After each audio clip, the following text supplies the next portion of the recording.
So now we will take a look at the men's final coming up here. You know, in this one, we have a great field.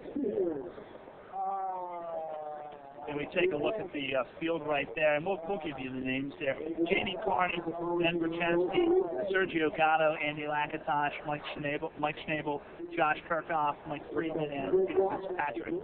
And in this one, we have a couple teammates. Friedman, Kirchhoff, and Carney are all on the same team.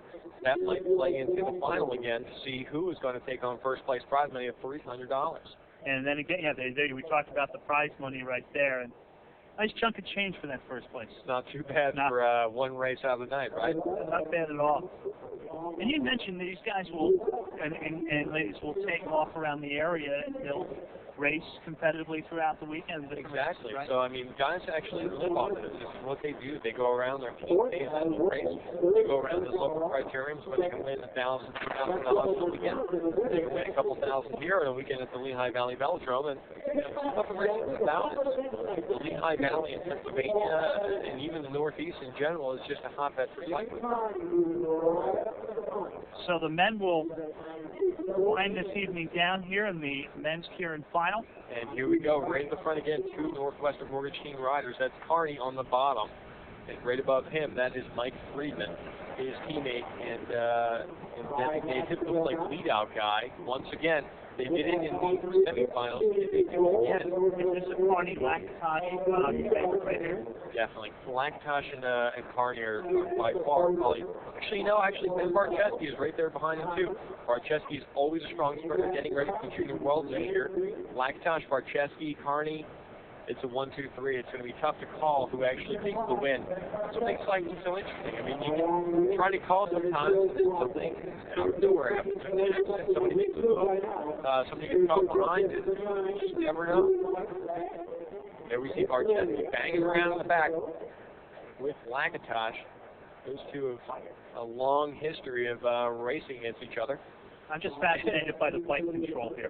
And in the back, man, looks like Kirchhoff and Barczewski are just going at it back there.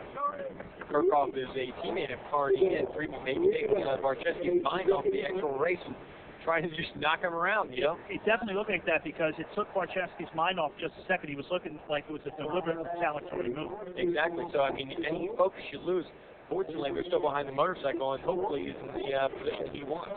Sitting right behind Lakatosh and right behind Carney. And here goes Friedman. Friedman is obviously grabbing here. He's going to go all out for the final two laps. Friedman right in front, Jamie Carney, his teammate, right behind. And then Lakatosh and Barczewski. Lakatosh, Barczewski, two of the best sprinters here, two young riders. Lakatosh Jr., just outside the junior ranks. Barczewski still a junior. And then here they come. Freeman is an endorsed rider as go. He is going all out with only one lap to go. He is actually leading, breaking away from Carney. Yeah, and but here comes Carney putting on the heat as he comes around turn 3. Oh, and Barczewski. Oh, a big crash in turn 3. Hopefully they are okay, but here comes the finish. And it is going to be Carney easy with Lakatosh. Oh, and Carney goes down too after the finish. Lakatosh swipes Carney's hands, and Carney goes down after the finish. Oh, man. I have never seen that before. I don't know if that was, it could not have been deliberate. Lakatosh is a like very nice guy. It did. Congratulating it, but look at this back here. That was not a pretty crash. Hopefully Barczewski and our friend from Argentina are okay. That is Sergio Gatto. Barczewski goes down and then gets run over. Oh, he was trying to come underneath. The bike got run over. He was trying to come underneath Carney. And Carney just tweaked him a little bit. And then all the way from the back, there's Gatto, runs over him. And there's the confrontation. Looks like they're going to be okay, though. Maybe we're reading this wrong, but it didn't look like Lakatosh. It looked like to me that Lakatosh was actually giving him congratulations. And I think it was just took him off hand, and Carney went down. I mean, these kinds of things happen, but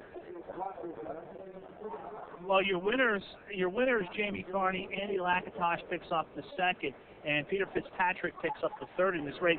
But our concern right now is for Sergio Gatto and for Ben Barczewski. And what a wild finish to a wild night of racing here at the Lehigh Valley Velodrome. That was a thriller. As we said earlier, I mean, the Kieran is a war on wheels, so to speak.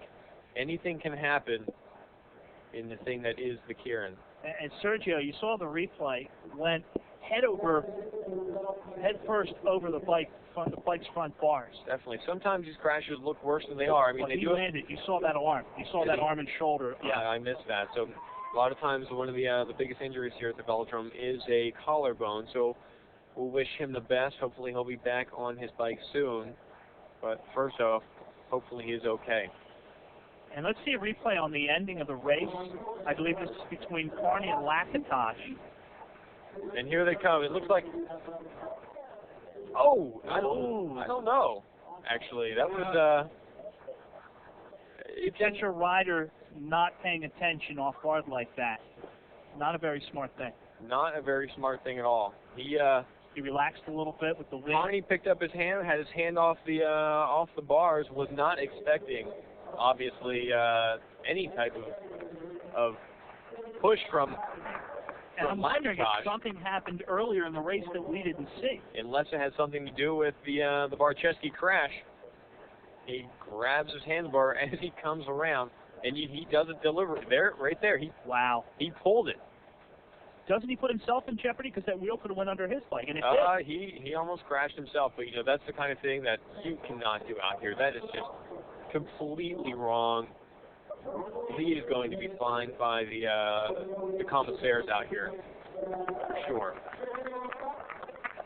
And there's been Barczewski's father, former Olympian. Not sure that it was actually Jamie's fault for the Barczewski crash, actually. And here's the crash once again. And deliberate crash. I've never, ever seen that. And I know Andy for a long time. See, this is all I was assuming right now. I'm not seeing it, not paying attention to it. But perhaps Jamie did something that caused the Barczewski accident, and everybody takes exception to it, including Lakatosh. What a way to end a night here at the Velodrome. Didn't take away from any of the excitement here. So, folks, we hope you've enjoyed the great coverage here. Wonderful job by the crew here at 2 Sports, and for our trackside reporter, Kristen Mayer, and for my good buddy, Jake Burns, who's going to be with me all year. My name's Jeff Nolan. Thanks for watching us on 2 Sports.